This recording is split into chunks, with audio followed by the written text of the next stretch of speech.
Alright, so apparently I put the back pad for the Lazyrolling jacket in backwards. So the pad is actually supposed to have the wavy or the ribbed side at your back to help with airflow. So this is how you fix it, alright? So you're gonna need small hands. If you don't have small hands, you might have to ask someone with smaller hands to help. Anyways, get your hand in here, okay? And then what you wanna do is grab the pad and start rolling it. Okay, and we're not going to have to take the pad out, but you're going to want to roll it a few times. Just like this, okay? You can use your other hand to help like keep the roll folded over. And then what you do is you take your hand and you just twist it completely over. Just like this. And push the other one in, okay? Just like that.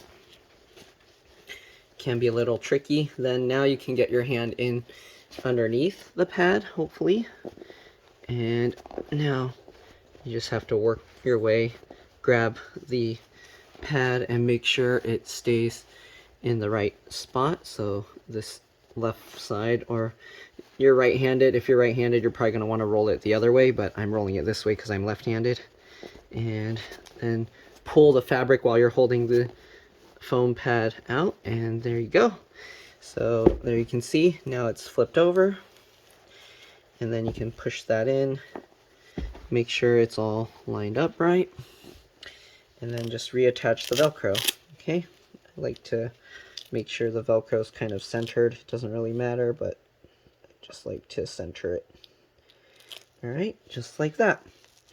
And that's how you flip it over. So hopefully this video helped you guys. If you did happen to also put yours backwards, thank you for watching, and I'll see you guys in the next one. Hopefully this will make it a little bit more comfortable too, but we'll see, because the other one, I think the foam kind of like curls like this into your back.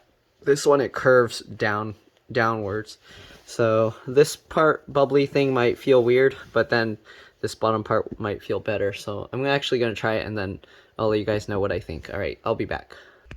Alright, so I did try it on, and yeah, you feel more of this pressure in the center here on your back, but then the outer edge, you don't feel it as much, so I do feel it actually feels nicer on your back. I flopped over on my back and it still kind of hurt, so this is, I think it's more if you get like a sudden like smaller impact in your back. But yeah, anyways, it'll spread the pressure if you fall down. Anyways, thank you for watching. Again, hopefully it helps you fix yours if you have that, if you accidentally put it in upside down. And I'll see you guys in the next one. Bye.